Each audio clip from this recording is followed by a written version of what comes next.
want to better understand their parts and how to heal their parts, with or without psychedelics, we got the right conversation happening tonight. Dick, such an honor to have you back. I think this is 3 or 4 times you've been here with us. I think so, yeah. Yeah. And I always get a little frustrated because somewhere in our conversation, he has me do the work with him. He becomes my therapist. You want that? And so that might happen tonight. I said, Dick, if that serves the greater good, I'm at your service. So we might do that. We'll see what unfolds. I'm just going to turn this a little bit. All right, so Dick, for the people who know IFS, they're super excited to dive deep. And for the people who are walking in, who might be like, what? Huh? Help me understand. So yeah, okay. Thank you. So I was saying earlier that we're all multiple personalities, and that's a good thing. Not that we have that diagnosis, but people with that diagnosis are no different than all of us, except their parts, called alters, got blown apart more. Yeah. But the fact that we all have these internal beings, really, is the natural state of the mind. I just stumbled into that discovery about 40 years ago. And that they're all valuable in their natural state. They all have qualities and resources to help us in our life. Yeah.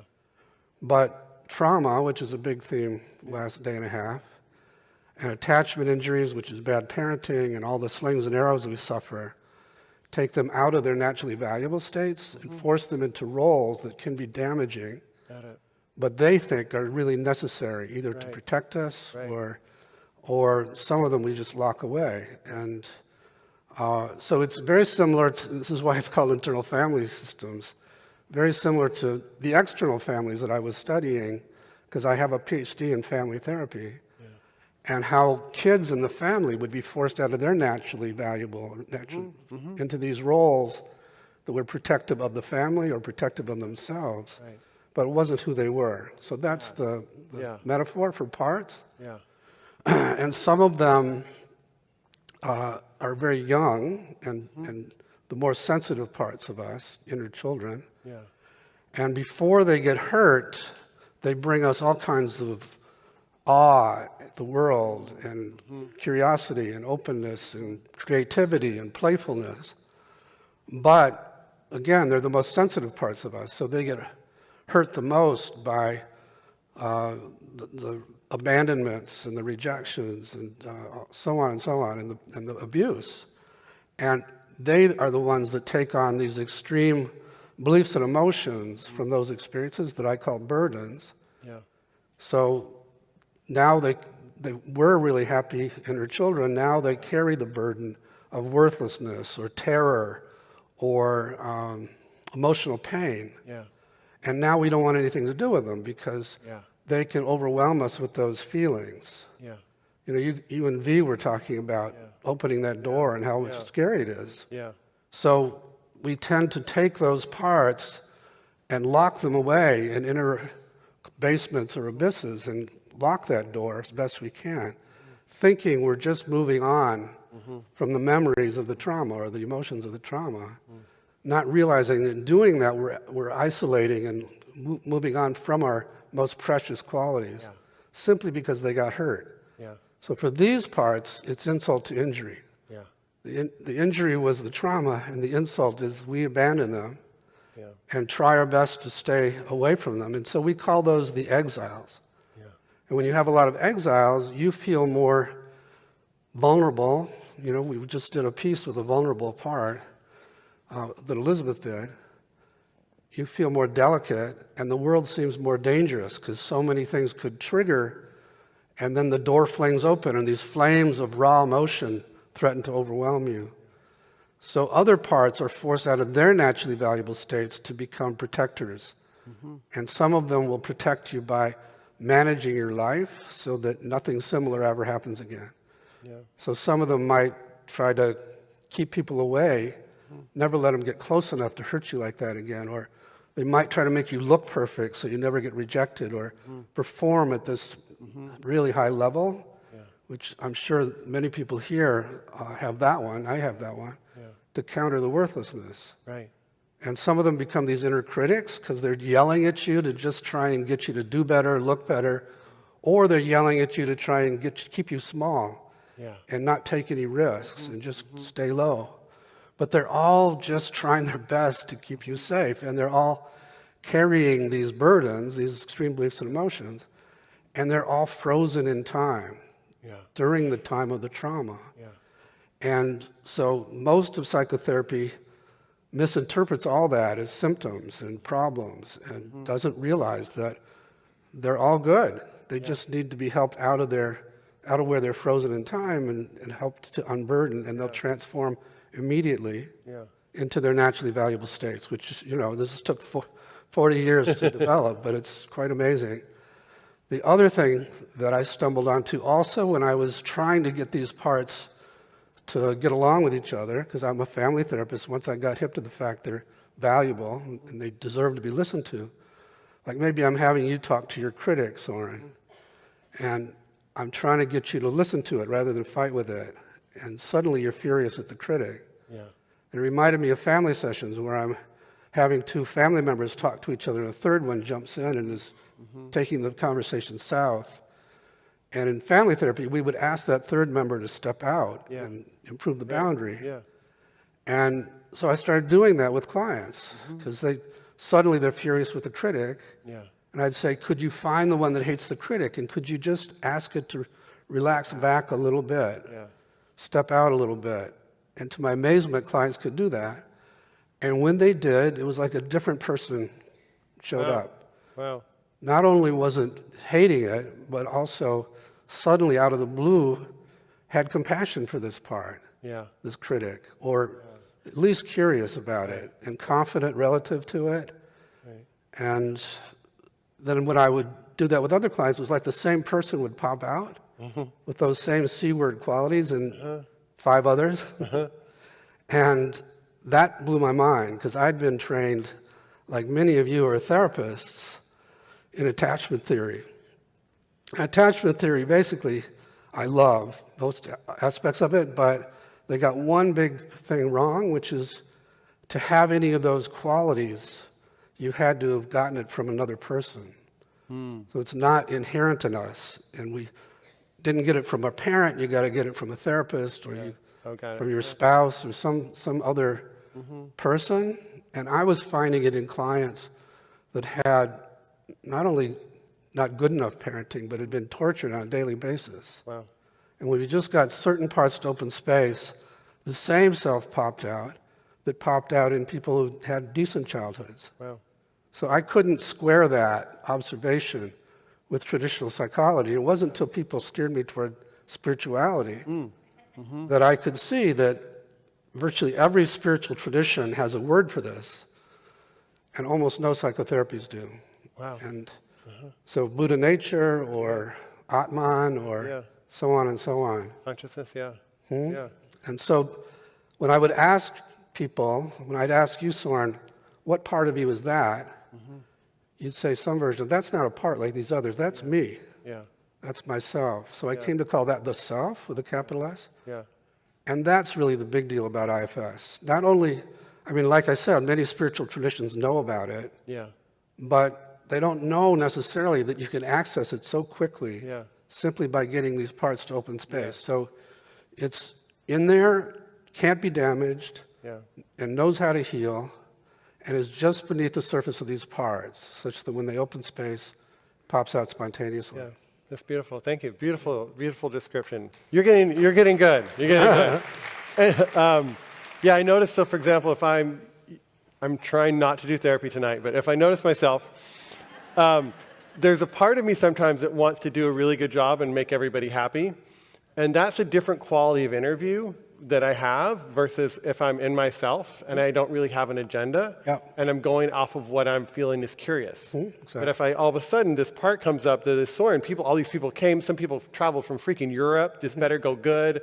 Okay, let me perform. Let me make sure I have really intelligent questions and make sure there's never a pause and make sure that's a part of me that takes that fear and tries to then bring it in. And I think what you're inviting us to is if I can notice that part, or whatever that part is, I can be conscious of that part, and then self-energy comes more naturally from kind of the moment and kind of like a natural curiosity. Would that? Not only can you notice it, But Not that I would ever do that or have that Right. tendency, but yeah, you're talking about some other interview. some other person, yeah.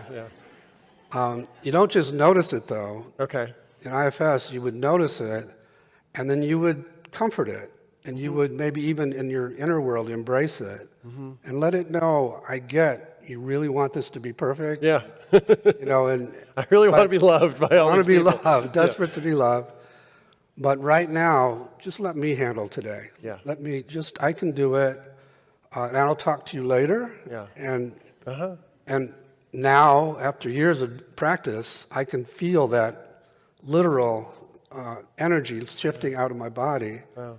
And then my heart opens up again, I'm calm again, and so that's become a kind of life practice, that piece of it. And like right now, do you feel like, are there parts emerging, or do you feel like in that self-energy, like even now, are you kind of like noticing, oh, there's a stage, there's lights, there's this part that's like, make this good, Dig, or are there parts that are also working with you and you're kind of having some kind of invitation for them?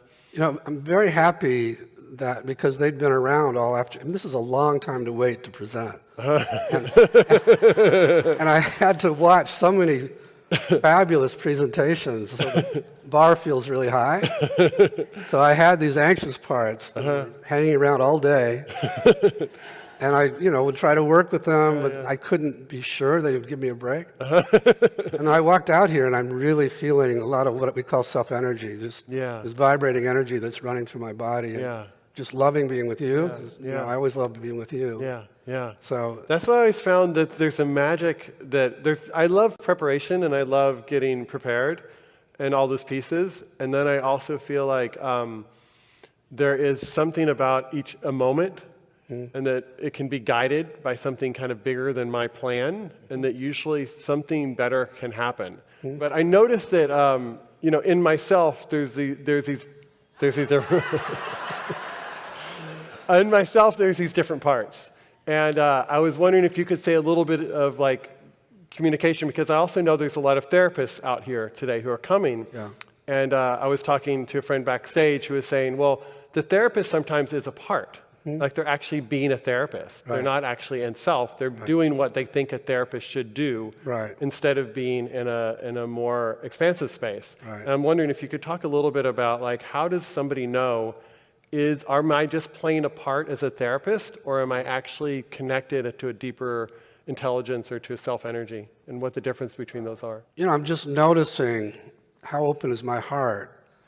Do I have a big agenda? Yeah. Or and then those C-word qualities, which in addition to the three I mentioned, which were calm, as I recall, and confidence maybe, and compassion, but there's also creativity and courage and clarity, and I always forget one, connectedness, curiosity, right.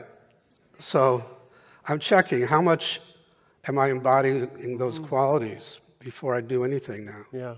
And any departure from that means there's some part that's a little bit afraid to let me fully be in my body. Yeah. And I'll go find that part, and I'll do a little piece of work with it and talk to it and comfort it, like we were saying earlier. Yeah. And then I'll notice this palpable shift, and my heart's open suddenly. Wow. Or the agenda is gone. Yeah. And so that's some of what we teach therapists to do. Yeah. And then to follow up, because if it's happening chronically, it means that that protective part of you is protecting some other part that needs to be healed. Yeah. And Is so, that where triggers come from? When somebody gets triggered, like there's somebody who's like, they're pretty good, and something, all of a sudden something critical happens, and then they're just like, it's like they become a different person. Yeah. Like they're kind of good on some levels, but certain things, and all of a sudden the trigger comes out, and they explode into different, is that a part that is? Yeah, that's another class of protector that I haven't mentioned yet. So I talked about these manager protectors, but there's another set of parts we call firefighters, because they're sort of waiting around on guard to see if any of these young parts get triggered, because they're wanting to counter the fire of that raw energy from those exiles. If they do get triggered, they think it's a big catastrophe. Yeah. And they tend to be, in contrast to the managers, which are trying to keep everything under control and please everybody like you were talking about. These parts don't give a shit about who gets upset with you. They don't care about the collateral damage to your body. They just got to get you out of here as fast as possible. And so that's the map. It's just managers, firefighters, both trying to contain and protect exiles. And the exile was hurt, like if, let's say I was a kid and I show a piece of artwork to my parents, I'm like, look at this amazing artwork, and they're like, that's shit, you should focus on science or something. Right. And so then I exile that one kid and I become very serious, but that playful, creative part becomes the exile, right? That's right. And I build an identity that's like, I'm a professional, I'm a whatever, because I don't want to allow that part to have access because it came out once. That's right. And it got hurt. So I'm going to make sure that I never do art or never am playful. Is that? That's exactly right. And I just had an amazing conversation. I have 3 daughters, and I've been trying to repair because the model took me away from them. A variety of things took me away from them, and so I'd been doing a lot of work. Some ancestor. I've been. Somebody doesn't want me to talk about this. I've been doing a lot of work on the parts of me that had interfered in my relationship with them. Okay. And the last piece of work I did was I had labored for all semester on remember those notepads like from the desk of in the print class, like I was a freshman in high school. And I'd made this nice leather case for it, and I took it to my father and showed it to him, and he said, I can't use this. I'd misspelled Presbyterian, which he was Presbyterian St. Luke's Hospital. And, there you go again, Dick. You just, and the part of me said, that's it. I'm not going to invest in people anymore. I'm really right. look elsewhere. Right. And so it was great to get to it and heal it. Wow. And then speaking of apology, I could apologize to my kids. For that part of me that really kept me a little bit distant from them. Right. And that didn't want to open that door again for fear that it could be. I was a pretty good dad, but I could tell I never really totally invested in them the way I should have. So Yeah. And the genuine apology can come because you kind of found the source of that. Yeah, and it's a lot easier to say this protective part of me did that than I did that to you. Yeah. So. And I think for people out who, we look at the world today and it looks like the world is a little bit crazy, and particularly when the US election is coming up. And I think sometimes we look at the world and we're like, we project out all of our unconsciousness, right? We're afraid of our anger, and so we just judge everybody else's anger. Right. And so we can look at politicians that kind of ignite us sometimes. And so sometimes the politicians, they're in their own trauma, right? They're acting out their own trauma. Yeah. But sometimes they're actually assholes. Yeah. And how do you decipher if they're really an asshole or they're just like an unburdened or like an unconscious part of me that I'm projecting out, and I would actually really love to be more powerful and arrogant and things like that, and I'm denying myself so I get mad when they do it. Right. Or they actually are just not good people. Yeah. So, not to mention any names, but... Not to mention names. Right. There are people who become so dominated by these protective asshole parts that they seem like total assholes and they can do a lot of damage. Yeah. But, I thought, okay, these critics aren't so bad, these eating disorder parts aren't so bad, but what about people who molested little kids? What about people who raped women or even murdered people? Yeah. So I deliberately, back in the early days, went to those facilities. I consulted to a treatment center for sex offenders for a couple of years, and we would go to the part that committed those offenses and ask it, just get curious about it and try to not hate it, and ask where it was stuck in the past. And to a person, they would show these scenes when they were being abused. Wow. And how this part, who carried the abuser's energy, looked around the room and said, who has power in this room? It's this guy doing this to me. Oh, wow. took in the perpetrator's energy, Wow. and they get stuck with this desire Wow. to hurt vulnerability. Wow. And that, Wow. okay, I guess there are no bad parts. Yeah. It all makes sense. Yeah, and we just got a lot of money in Washington State to do a outcome study with perpetrators of domestic violence. Okay. So I'm really Wow. excited about that. Wow, I understand that. So if you looked at a society, and we don't need to go into all the details of everything going on in the world, but there's just a lot of war and hurt and damage and pain going on in the world. And do you see that the vast majority of that is unhealed trauma? Very much. Playing out, generational trauma or Yes. this trauma, and that it's just unprocessed. So all of a sudden we demonize some group because we did not ever feel the trauma that we had. That's right. I mean, there's a way to look at this collectively and how groups of people carry these what we call legacy burdens. Yeah. My father's side is Jewish, and so I carried a bunch of Holocaust legacy burdens, and it was really powerful to unload all that. And Yeah. How did you unload it? How did you? IFS. Yeah, and could you talk a little bit more? Not that there's anybody looking to unload any burdens in here, but Right. So again, it was interfering in relationships. There was. Yeah. It wasn't just the part I mentioned, but right. there was a part that carried a huge amount of fear that I could sense wasn't Yeah. from my life. I've had some trauma in my life, Yeah. but not that level. Yeah. And so I had somebody that I traded sessions with, and I had him help me focus on that fear and get curious about it. Yeah. And this person was very psychic, kind of. And I also could see these burning piles of bodies. Wow. And so we could help find the part that carried all that and just send it out. Yeah. So I know it sounds pretty easy. No, yeah. Well, one of the things I know too is like there's parts I think that we all feel, or I'll talk to myself, there's parts that I feel ashamed for. And I think a lot of people feel like, well, I wish I didn't have this addiction, or I wish I didn't have this anger issue, or I wish I didn't have this like avoidance issue, or I wish I didn't have this like certain activity where I get triggered in a certain way. And we feel bad that we do these things. Right.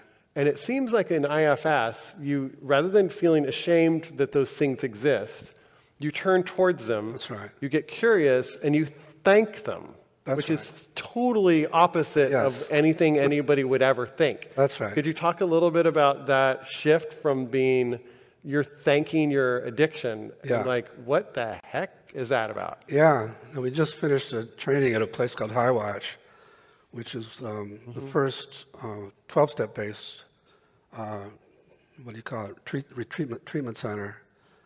And I mean, the practitioners really tried it out. And Okay. so if I were to work, which will work with one of your We can, we can work with me. You have an addict part you want to work with? Sure. I don't really. I have addiction. I have a lot of striving energy. Yeah, let's do that. That'd be What's good. that? Okay. Well, Yeah. let me finish the story. Yeah. So by simply having people, and most of these people are in recovery, and so by having them focus on their addict part and get curious about it rather than hate it or try to keep it locked up, and ask, the big question for protectors is, ask this part what it's afraid would happen if it didn't do its job or didn't used to do its job. And in answering that, you learn what it's protecting or what it was protecting. Wow. Okay. And then we can say, oh, I get it now, and show it a lot of appreciation. Yeah. And then negotiate permission to go to what it protects, Okay. and then heal that, which is a whole nother story about how we do that. Yeah. And then come back to it, and now it doesn't have that same impulse. Got it. Yeah. And so something is freed up or released. There's an energy that was held that now is free, and the heart can open, and life can be more expansive. Is that Yeah, and this addict part now takes on an entirely different role. cool? Yeah, it's Cool. very cool. Cool. But let's get to Let's do it. Let's do it. All right. So I have a few parts, but I'm happy also if you see something that I'm not seeing and that you want to No, work on. I'm good with your striving part. All right. So I'm here. Okay. So you have a sense of it, I have a sense of it. Yeah. and see if you can find it in your body or around your body. I'm seeing energy in my hands, it's an activity energy. Great. Yeah. And as you notice that energy in your hands, how do you feel toward it? I really, really appreciate it, and it drives me freaking crazy sometimes. Yeah. Yeah. So we're going to ask the one who is driven crazy by it to give us a little space to just get to know it, Okay. and maybe we can help it calm down a little bit, but we mainly just want to get to know it Okay. and see if that one will step out a little bit or relax. Okay. I can ask it to step apart the parts that's frustrated with it. All right? Yeah. How do you feel toward it now? I'm curious. I've actually not ever really looked into it in this kind of way. Okay. So let it know you're curious about it, Okay. and just ask what it wants you to know about itself. And don't think of the answer. Just wait and see what comes back from your hands. It says we're looking to make it. Okay? Yeah. Okay, stay with it. Okay. Yeah. I didn't heal it, but that wasn't it. Not right. And ask it, what's it afraid will happen if it doesn't make it, or if it doesn't push you to make it? What's it afraid will happen? Just ask it that question. It becomes irrelevant. It becomes this part. I become irrelevant. You become I irrelevant. become irrelevant, yeah. So it's trying to make sure you're relevant somehow. I'm relevant and I survive. And you survive. Yeah. Okay. I survive and I'm relevant. Okay. So how do you feel toward this striving part now that you hear what it's protecting? I want to hear more. I'm curious to hear more. Okay. So go ahead and ask it more about survival and making it and what that Okay. means to it. Okay. Ask it what it can it tell me more about what Yeah. that means? Yeah.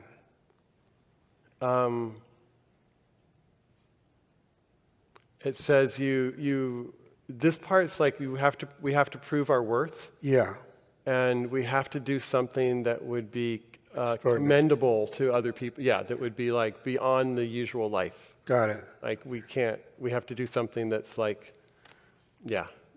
not the usual. Okay. So ask it this. Ask if it protects or tries to take care of a part that does feel like you're not valuable. Oh, that's hard. Yes. Yes. And then ask if we could go to that part and heal it so it didn't feel that anymore, would this one have to push so hard? If that part was, this would not be needed if that part felt differently. And if all that could happen, ask this one what it might like to do instead of this pushing all the time. If it was totally freed up. It's showing me running out in the, it's like running out in the woods. Uh-huh. So it's just showing me jogging through the forest All right, great. in the town, yeah. And ask it how old it thinks you are.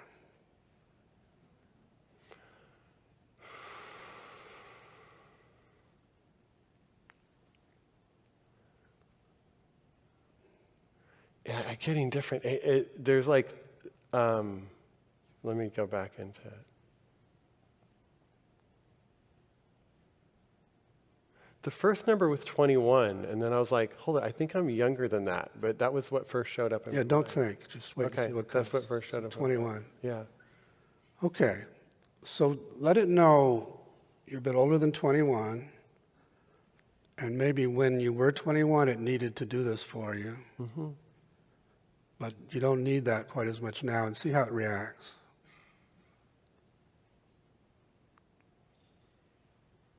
Tell it I can take care of myself now. Is that a little bit of the If that's true, whatever you want to say to it about Okay. how old you are now, and see how it I'm reacts. 56 now, and we don't have to struggle in the same way we struggled before.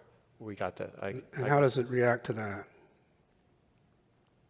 It's a little shocked. It's a little bit dismayed, but it's open to hearing more. Okay. It still feels inherently unworthy, though. I get that. Okay. We haven't healed it yet. Okay. Okay. All right. So We do have some time, Soren, but this would be a choice point. Yeah, let's go. Let's do whatever. Go for it? All right. All right, so ask this part if it would allow us to go to the one it protects that does feel unworthy so we could heal it. Sure, yes. And before we go there, just check and see if any other parts are afraid to let us do this in this context or in general. I mean, it's not like we're in front of a bunch of people or anything. No, not a bit. We can always delete the tape.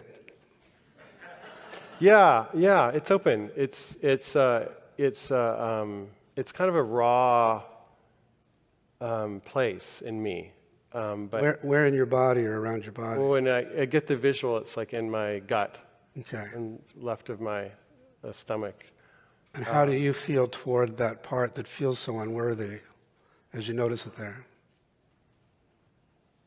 I feel sad, actually. Sad I feel for it? I feel sad for that part, that he feels the way he feels, and that he feels like he has to kind of achieve and produce and be relevant and do shit. That's like all that stuff. Like I feel somewhat sad towards that. So let him know. Let him know you have compassion for him and see how he reacts to it.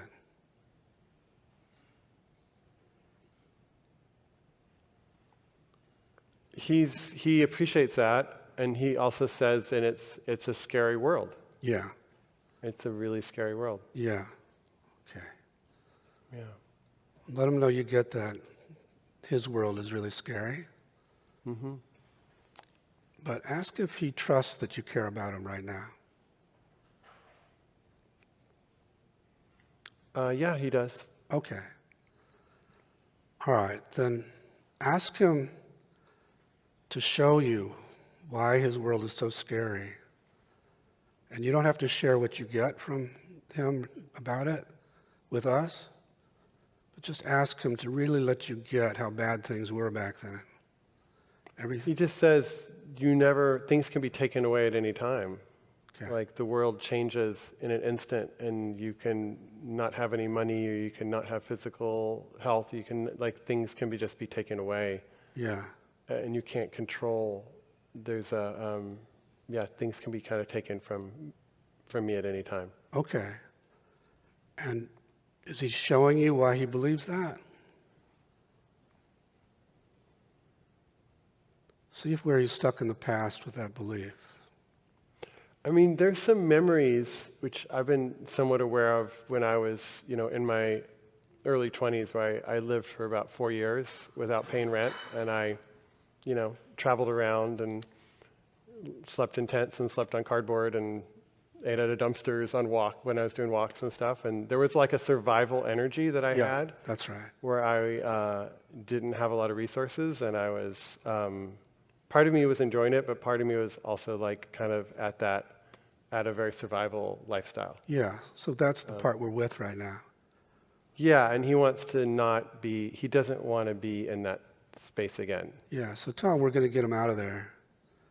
But see if he does feel now. Okay. See if he does feel now that you really get how scary that was for him. Or if there's more he needs you to get about it. Yeah, part of what happened was there was this kind of environmental walk I did where we kind of survived in a very kind of subsistent way. And then I came back to the US, and I didn't plan what was going to happen. And so there was like a wake-up call of like, how are you going to make money? How are you going to survive? And not having resources to kind of do take care of myself in the way that he felt like taking care of. He felt very abandoned by me, that I didn't like prepare. I didn't kind of think through a plan. Yeah. That I was like on my own like journey without really focusing on practicals. And I think he got kind of like, I can't trust this guy. Can't trust this guy. To take care of me. He's too on his own little whatever journey. Right. Yeah. So let him know you get that. And if it feels like you can do it sincerely, then just maybe apologize to him for abandoning him that way, or letting other parts do that to him, and see how he reacts. So I wasn't there for him in the way he needed me. That's right. Okay. That's the apology? That's the apology. Yeah, I didn't know how to comfort you, and I didn't know how to be with you in in those times. I didn't know. I apologize. I'm sorry. I'll just do it internally. Yeah.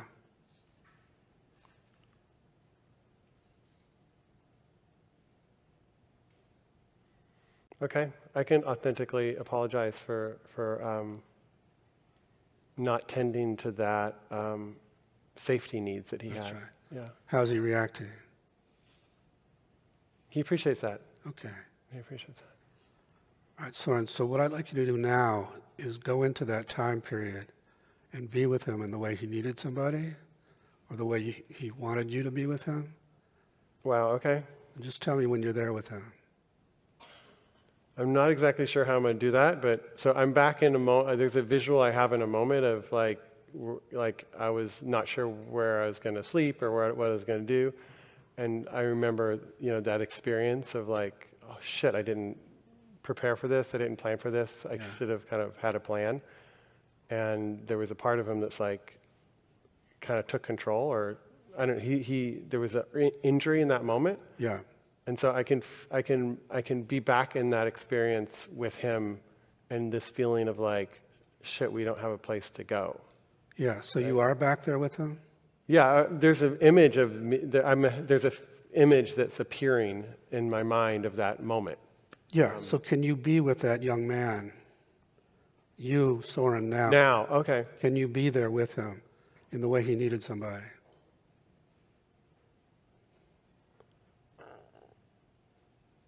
I don't know. I can tell him that, yeah, I can be with him. I don't know if I can take away his fear, but I can tell him. We're not doing that yet.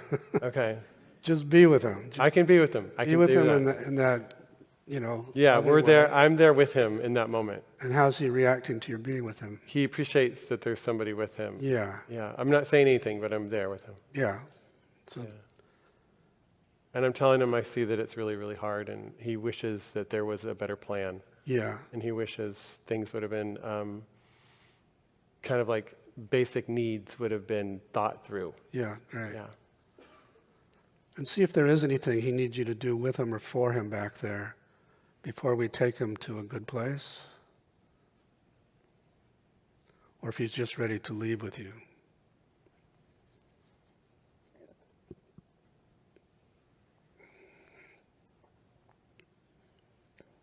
He says he has something to tell me, Okay.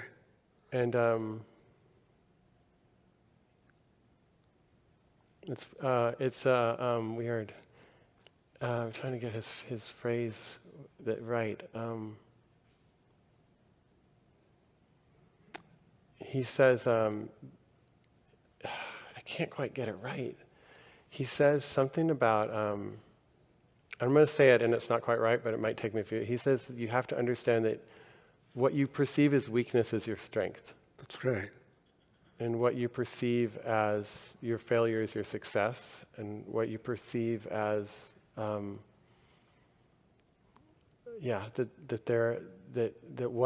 what I think is that there's a vulnerability and a helplessness that's actually a strength that I haven't, that I stayed away wants me from. to see that. That's right.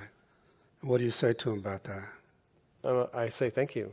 That's great. Yeah, I definitely hear that. And see if he's ready now to leave that time and place with you and come to a safe. And that a little bit more, he has something to say. And that he says that being irrelevant is irrelevance, and irrelevant is not the point of anything. And he says you have to really, really discover that there is that who you are expressing itself is enough. It's great. Like there's no, that relevance and irrelevance is not something you should attend to. So all that's coming from this part, or is it coming from somewhere else? I don't know. As best I can, it's coming from. Or should I ask? Just ask, yeah. And when I ask the part again, he's like, I just want to be safe. Yeah, okay. So that, my guess is that's coming from a different source. Okay. That we can check in with a little bit later. He just says, I want to be safe. So would he like to leave that time and place with you now? Very much so. All right. So let's take him somewhere he'd enjoy. It could be your house with Cecily, or it could be a fantasy place of his Beach? choice. The beach. The beach. Beach is very popular, yeah. So take him to the beach. Okay. How's he like it? Loves it. It's great. So tell him he never has to go back there, and you're going to take good care of him now in a way you didn't before. See how he reacts. He says, so what does that look like? Yeah, that's a good question. So what can you commit to, Soren? Well, I think what he wants and what was missing was just witnessing and care. Yeah. And like, I hear you, it is scary. This Yeah. is a scary moment. And there's some part that wanted to feel like he was witnessed in that scary moment versus like him needing to now take control and constantly be working and achieving and doing shit. Yeah. And so I can commit to that I can acknowledge when there's when there's fear or there's a need for safety, that I can commit to acknowleding that, if that So makes just see if that does it for him, if that's what he was asking for. Yeah, that's all he wants. Okay. He wants that, like, if there is fear of safety or there's fear of vulnerability or there's fear of something, that I'm just like, I hear you, I got this. And he doesn't get like overridden. Yeah. So tell him we have hundreds of witnesses to this commitment, so. Yeah. Yeah, that's all he wants. Okay. So given that, ask if now he's ready to unload the feelings and beliefs he got back there, particularly the fear and terror and the... Should we name them, or should we just ask him if he's ready to release them? Just ask him if he's ready to unload them. He would love to unload them. Okay. Yeah. And ask where he carries all that, in his body or on his body. He's shown me his belly. Okay. And ask Like what he'd really like... big. What? He's shown me his belly, but it's like belly is like very, very big. But he's Yeah. shown me his belly, yeah. Ask what he'd like to give it all up to. Light, water, fire, wind, earth, anything else. Earth. Okay. So go ahead and set that up for him. And when he's Just ready, watch him put it in the earth, or? however he wants to Okay. do it, yeah. Okay, Just let him do what feels right to him, okay, to let it go into the earth. okay, And do it until it's all gone, it's all out of his belly. okay. I'm just imagining, yeah, that whole belly gets just kind of like thrown into these big rocks that I'm seeing. Great. And how does he feel without all that? He feels good. He feels really good. Good. He's at the beach, and he's got a lighter belly, and he feels good. And tell him if he'd like to now, he can invite qualities into his body he'd like to have, and just see what comes into him. He would like rest, Uh-huh. and he would like ease, Right. and he would like to be still. And that's coming in? Yeah. Yeah. So how does he Confidence. see? Huh? What? And confidence. Yeah. And he like wholeness. Yeah. Yeah. And how does he seem now? He seems good. He seems like he's bigger, and he's more like, when I look at his expression, he's a lot more alive in his face. It's great. And before we stop, let's invite that pushing part to come in and check this out and see how he reacts. The striving part. Yeah, the striving part.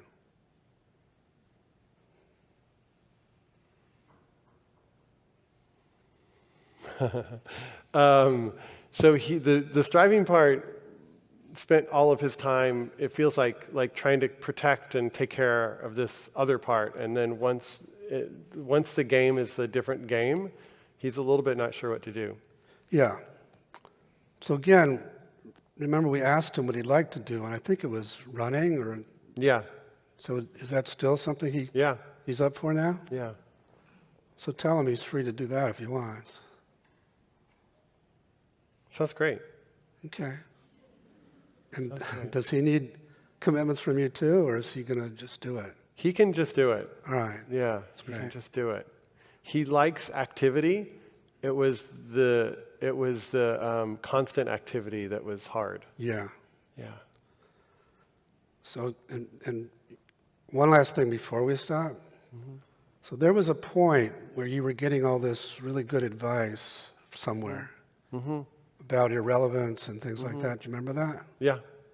And so maybe ask whoever was saying that to you to come closer so we can see who it is. Okay, I don't know who it is. All right, so ask whoever the source of that Yep. to come. Okay. I'll do my best. All right, guys, somebody was telling me all this advice. It may not happen, but just see if somebody shows up. Okay, I have an image of like a light. Yeah. Like it's like a light sun Yeah. that kind of is in my awareness. Yeah. So that's what I'm seeing when I ask that question. Okay. So thank that light for coming. Mm-hmm. See if there's anything else it wants you to know. Oh, wow.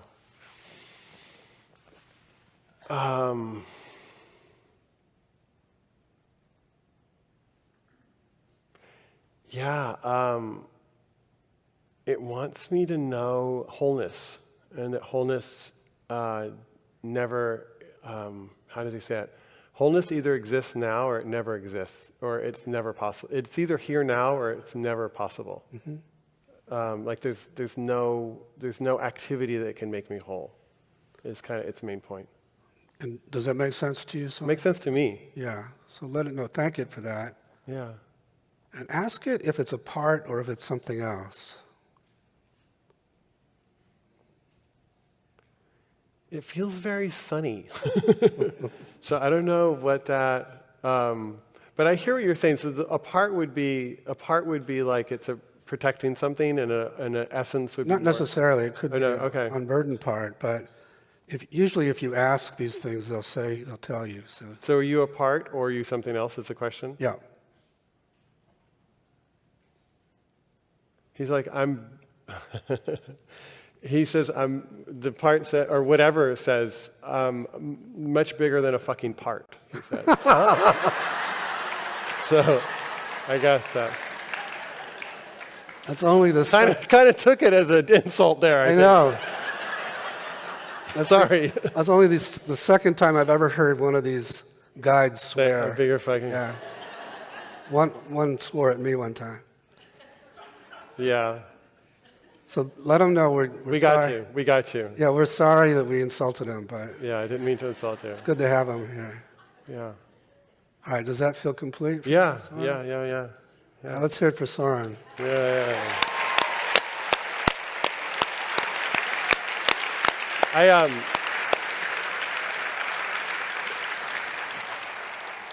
Yeah. All right. The only way I can do it is I forget where I am. I can't think about where I am. Now, you were in that other world. Yeah. Should we talk about what Sure. happened? And I mainly, my intention is just I would love for us all to learn more about what this is. And so I don't know if we can take questions from the audience or we can kind of bring up questions that you think would be useful. But I can kind of talk a little bit about it, but I was also like in my You were own in it, kind of yeah. world. I'll map out what we did. Please. And then I'm happy to take questions or whatever. So we started with that pushing, striving part, Yeah. which is a protector.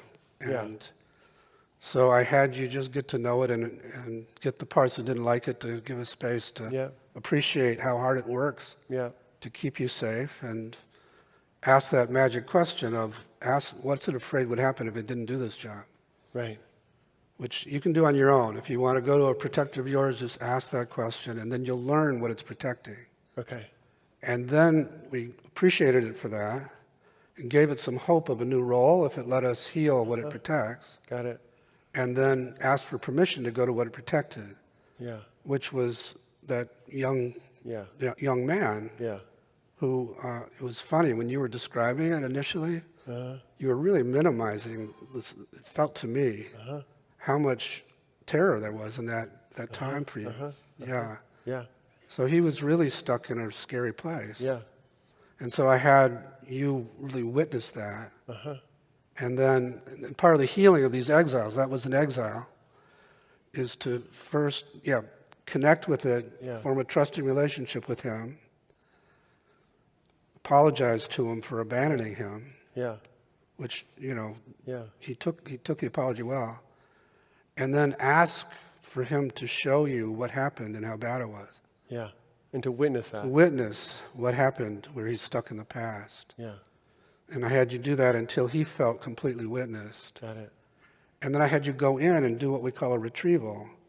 So I had you go be with him in the way he needed somebody in the past. Yeah. And then take him to the beach. Yeah.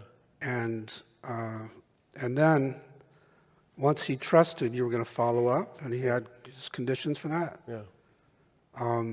Then he was open to unloading the feelings and beliefs he'd been carrying from that time, which we call burdens. Right. And so we unburdened him to, what was it? To the earth. To the earth, that's right. And once he, was unburdened, he said what almost always these parts say, I feel much lighter. And then we had him invite qualities in to replace the burdens. And then that was a complete healing of that one. Yeah. And then we invited the protector to come back in and check it out and realize he didn't have to keep doing this and he could be a runner instead. Right. Right. And so that was just a beautiful, complete process. Well, because when I know every part probably has its own needs, but like this part, like as soon as I was like, wow, that was really, really scary. That was really, really hard. Right. And like that time when I had not prepared where I was going to live or stay, and we were like, kind of not quite homeless, but in a without a home situation. Like as long as I could tell him, like that's all he wanted. Was like me acknowledging that was scary really hard. Yeah, and like, wow, that was really, really scary. Yeah. And also, like, we don't have to be in that space anymore. And we aren't in that space. We aren't in space anymore. Right. So is that the healing moment where you're just actually witnessing what that part... That's the first step of the healing. You got to do the retrieval also, because they're literally stuck in those times. Yeah. So you have to get it out of where it's stuck in the past. Okay. And then you have to help it unload the stuff. Okay. So all of that goes into the healing of these. That was an exile. Yeah. Got it. So we have a little bit of time left. I'm wondering how best we want to use it, and I want to make sure that if we tune into our parts right now or into the what else here feels rich. I know you're doing a Q&A tomorrow. Yeah. For an hour, I think. Mm-hmm. Is there anything else here that we want to tap into or touch into that we feel like is really important? And there's a lot of therapists in the room I know who are also integrating this in their work in different ways, and they can join you for the Q&A, but is there anything here now that feels... What I guess I'll say is, this was a major piece of work that Soren did, and I'm really good at this, so that helps that we actually could do all of that. But it also helps to have all of you supporting and sending what we call self-energy to him as we do this. So we really try to take advantage of the field in the room, which I could feel also. I would look out occasionally and just could see, I can't see your faces clearly, but I can sense the level of self-energy and attention. And that really helps these protectors let us go places. So I always try to take advantage of the field of energy in the room. And so what does psychedelics do or not do in terms of this 2 journey? minutes? We can go a little over. All right, Can you talk a little, because that was in the title, and I'm curious.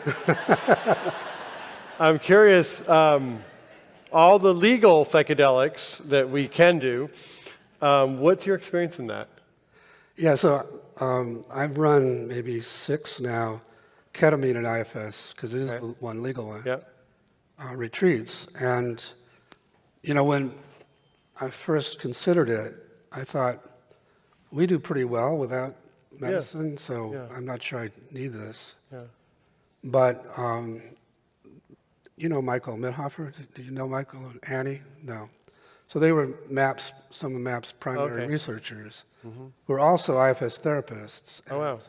Michael called me, this was maybe 4 years ago, and said, we've been doing this research with MDMA, and I've been keeping track of how often, particularly with the higher dose MDMA, people spontaneously, without any guidance from us, start doing IFS. Wow. And it was 80%, Wow. without any prompting from either of them. Wow. Because their protocol was, we're just going to be present with people. Yeah. And so that got me intrigued, and it made me feel like I had just stumbled onto something people naturally know how to do when their protectors get out of the way. And I think that's what happens. Yeah. That these psychedelics somehow put managers to sleep. I hate the term ego death, which is so rampant in the psychedelics world, or Yeah. ego dissolution. Right. Because these protectors don't die, they just kind of go to sleep for a while. Yeah. And when that happens, you access a huge amount of self, Wow. like you just did. And when you're in that self place, it's a big invitation for all these exiled parts to get some attention. Wow. So in 15 or 20 minutes, I can do a piece of work that would have taken 5 sessions, we found, with the ketamine. And what do you think is happening? So something in the psychedelic is just giving access, the kind of rational strategic mind kind of steps back, or how would you describe what actually happens? I don't know. Or I is it mean, too hard I've to asked, describe? and they say, we kind of go to sleep. I've asked them afterwards. Yeah. And so they go to sleep, so you have access to this younger hurt part, or to this angry part, or to this joyful part, or these other parts that in the daily life we just kind of keep under the radar. Yeah, all these exiles. And you have a huge amount of compassion for them now. Yeah. And you just naturally want to go to them and help them Yeah. in a way that when your protectors are around, you don't do much of. What happens after the psychedelic and people go back to their life and the other parts wake up? Have you studied this? And I know with MAPS, it's actually quite incredible what they've studied, in terms of the efficacy over a year and longer. Yeah. I was really worried about that. Yeah. Because there is what we call protector backlash. Like if you don't, this is one of the things I'm trying to bring to psychedelics too. Okay. So in the prep sessions before the people take the medicine, I would ask you, do you have any fears about going on this journey? Okay. And we would bring out all of your protectors' fears, and then we would address those fears. Like, I get that you're afraid you're going to lose control, but we're going to be right there with you. Yeah. And so we don't let people go without permission from all these protectors. Got it. And that really makes the journey much Yeah. calmer and deeper. Yeah. And but I was still worried about the backlash, because we are going places that these protectors have tried to keep the person away from for decades. Yeah. And the only way because we haven't gotten a lot of backlash, some, but not a lot. The only way I can understand that is because there's so much stuff that these protectors come back and they sense, oh, there's a grown-up here. We don't really have to backlash. Got it. Some version of that, I think. Yeah. And are the exiles always is there a main theme? Are they mainly vulnerability? Are they mainly rage? Are they mainly shame? Are they mainly joy? It's all of it. It's everything. Yeah. Any emotion could be stifled or should be. Yeah, anything that's been locked up. So, and suddenly you're working with somebody and they're having a panic attack, it looks like. Yeah. And if you don't know that it's just a part that's come in and wants attention, you're going to panic as somebody watching them. Yeah. But if okay, here's this really scared part that just came in. Yeah. Let's get it to separate a little bit so we can help it and heal it. Then everything's okay right after that. Yeah. The other And thing you have that trust when you do psychedelics that whatever is going to come up, it's just a part. it's just a part. Absolutely. Okay. And the other thing I love about psychedelics, because at the end, even though it swore, that seemed like a guide. It didn't seem like a part. Yeah. And we run into that.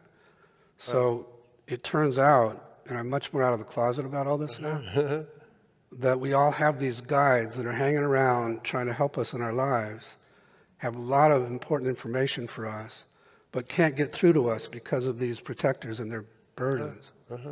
And so suddenly you have these spiritual experiences Wow. simply because you opened up space for them.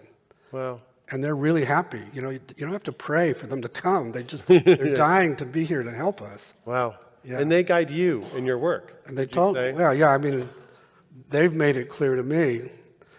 I said, this is only the second time I've heard the F word from a guy. There was a point, maybe 30 years ago, where I was feeling really cocky about having developed this. It's one of the few times I got a direct download, but it was some version of, we gave this to you, don't fuck it up. And it was a big relief to know it's not about me and my ego and my little brain.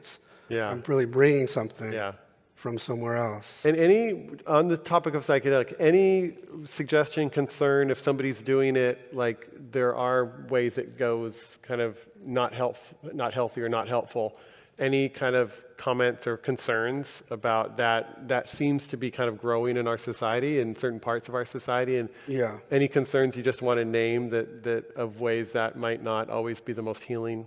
Several. Experience? So one is the degree to which it's a healing journey is very related to the amount of self in the room and the amount of self the facilitators are holding. Okay. And so as I'm doing, and part of the reason I like ketamine is it's pretty short. Yeah. Because I don't have a great attention span, so 6 hours of just staying, holding somebody is a big challenge for me. But I can do it for an hour and a half or 2 hours. Yeah. And so if I can keep them covered with self-energy in the room, it really makes a big difference in how much gets done. Okay. So that's one. Okay. And then the other big concern, especially now with ketamine clinics, is people are just given the medicine and they go and take it by themselves, and there's nobody sitting with them. Yeah. And you do hear about, and all we need is a bunch of terrible experiences for the whole thing to come crashing down again. Yeah, or it turns into some addiction experience, And then the other thing is, for me, too much of the time, and Michael Pollan is the sort of worst person with this, the medicine is seen as the healing agent. Yeah. But the medicine expedites healing. It doesn't necessarily do the healing. Got it. Yeah. So you need to combine it with some good therapy of some kind. Right. That's why I think with MDMA, it's MDMA-assisted therapy. Right. The therapy is big. And so I don't think anyone here would ever try psychedelics because it's not that crowd. Right, I understand. But it seems really important that there is somebody who's experienced and that understands that journey and understands the parts work and understands like creating that self-energy so that it doesn't become almost another traumatizing experience, right? Because there isn't, yet again, there was this experience where there wasn't the support to hold somebody. Exactly. Yeah. Yeah, because you are opening the door of so much vulnerability that you can feel fully abandoned if you're a facilitator. And you were saying a version of this earlier. You can only be with somebody who's in these raw places if you can do that for yourself. Yeah. Yeah. So, in our trainings, we really push therapists to go to their exiles so they can be with their clients' exiles. Yeah. Because if you have protectors that are scared of your own, then as your client looks more vulnerable, starts to cry, you're going to change the subject. And we can notice that when we're in pain, only somebody can be with us who knows their own pain. That's right. And if you don't know your own pain, you can't really be with somebody else's pain in that way. Roshi Joan, I think, was saying a version of that. Yeah. Now, yeah. And so part of, I guess, the greatest work is to do it on ourselves so that we can be in that space with people. Right. We're about out of time. Any last thoughts you want to leave people with on this work and the future of IFS and the present of IFS? And well, I told you earlier, I'm shifting my career. You know what? This is the winter. You're getting a new job? Yeah, well, basically, true. So up till now, I've been mainly focused on training therapists in this. Yeah. My guidance is now to bring it to larger systems. Okay. And so we have a lot of initiatives now to try and bring it. Governments, maybe? Businesses? Hopefully governments, businesses for sure. Working with a lot of social activist leaders. So, just to, And we're also wanting to bring it more directly to the public in a safe way. Great. So we're playing with ideas about that. Great. Well, I know I speak for everybody in thanking you for all your work and your courage and your bravery and your creativity. And we know it's not you, but still it came through you. And just a deep, deep bow to all of the work that you do and all the Soren. courage you have. Thank you for such a modeling, Soren. Thank you.